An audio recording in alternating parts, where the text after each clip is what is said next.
Does this mean that all Chamorros would automatically be covered under tribal status? No, it doesn't. It means that any Chamorro that wants to enjoy the benefits of tribal status would have the option to register as a tribal member. If there are Chamorros out there who don't want to be known as an Indian, they'd rather be known as John Wayne, and they don't want to enjoy those benefits, then more power to them. God bless them, and I wish them well.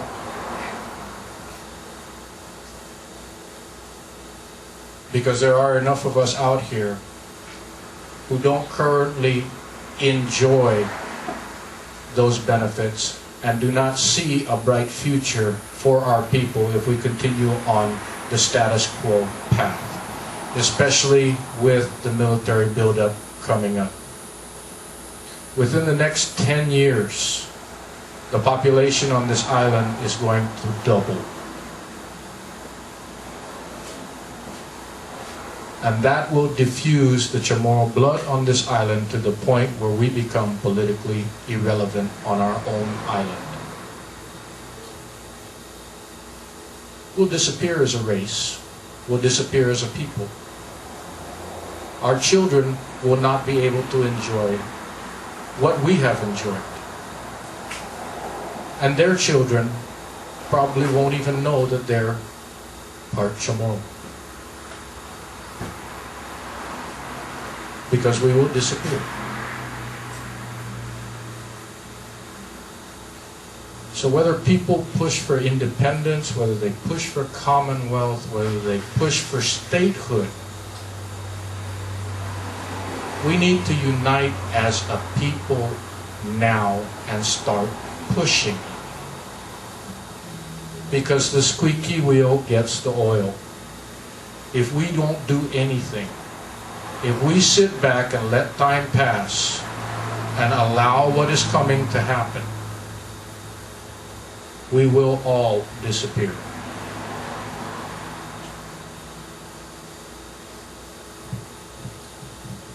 Now comes my favorite part. Do we have any questions? Mr. Mtg. I doubt that any one of us here will argue with the presentation. I think it's the most advantageous direction that we should take. Would it help us by uniting with the rest of the Mariana Islands? Would it make us stronger with the Department of the Interior? That is a consideration. Personally, I have always believed that the Chamorros are one people, Totogian, which is the original name of our island chain.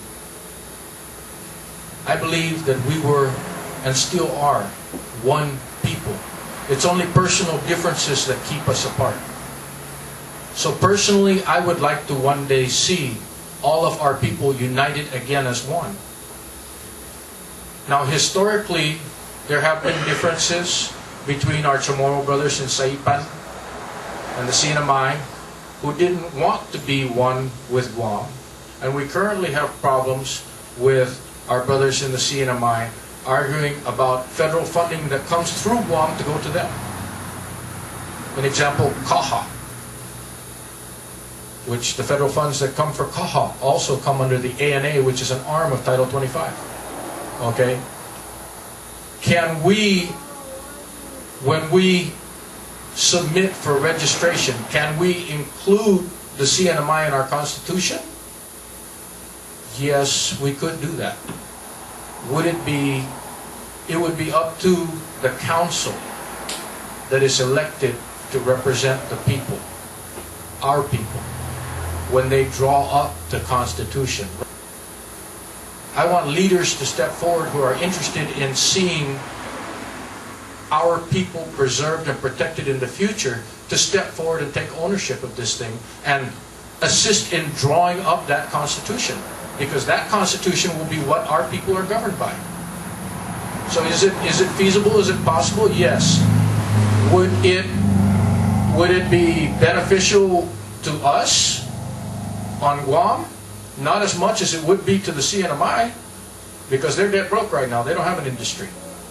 Would the federal government like to see it based on the mishandling of funds and federal appropriations in the CNMI? I think that they would love to see Guam take charge of the CNMI and take responsible of the NMI. So is it feasible? Yeah, it's feasible, but that would be a matter for the council to decide. Now the second question is, because the United Nations oversees the administration of Guam by the United States, and I believe all of the members of the United Nations are receiving federal assistance from the U.S. government. Will they be against our desire to establish our own nation? Well, the United Nations as a body receives dues from every country that is a member of the United Nations. No, I don't mean dues. But there are federal aid. There are members of the United Nations that don't receive federal assistance or U.S. aid. Okay, there are members of the Security Council that do not receive U.S. aid. Take, for example, the situation between Russia and Georgia right now, and the Ukraine. Russia is a member of the Security Council, as is China. And the Security Council is actually the governing body of the United Nations. Okay. In addition to that, you also have the European nations who were signatories to the Helsinki Accord. So you have two different multinational bodies, governing bodies, that the United States has signed agreements with, treaties, stating that they will provide us with the opportunity for self-governance. And there is a policing agency for the Helsinki Accord. Okay, now the United Nations is kind of, has been drawn out kind of thin in its responsibilities worldwide, and it hasn't been in full conformance with different parameters of its own charter and regulations. But to date, there has not been a complaint ever filed with the Office of Special Investigations for the European nations that signed the Helsinki Accord by a native inhabitant group. There's never been a complaint. Okay, Article 73E of the chapter of the United Nations requires the reporting procedure. Okay? And as part of that reporting procedure, we're supposed to get visits by United Nations representatives every 3 years, but we don't see that, do we? Okay, the United Nations is strapped thin financially and in its physical support. What would the difference be between the Organic Act government and a tribal government in regards to the federal government? Currently, the political status of our island is governed by the United States Congress. The Organic Act is an arm, it is a statute, U.S. Code 48, Title or Chapter 8A. That is the Organic Act of Guam. It is an arm, a statute of the United States Congress. When the government of Guam deals with the federal government, it deals through the Department of Interior, because the United States Congress designated the Department of Interior to have oversight over the insular areas, and Guam is considered an insular area. So currently, if our government, our Organic Act government here, wants to deal with the United States government, it goes through the Department of Interior, and the Department of Interior goes back to the government of Guam and tells it what it can and can't do.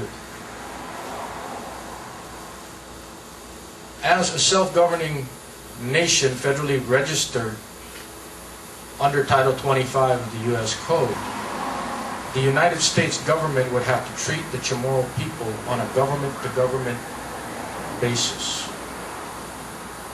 On a government-to-government basis. I can see the wheels turning.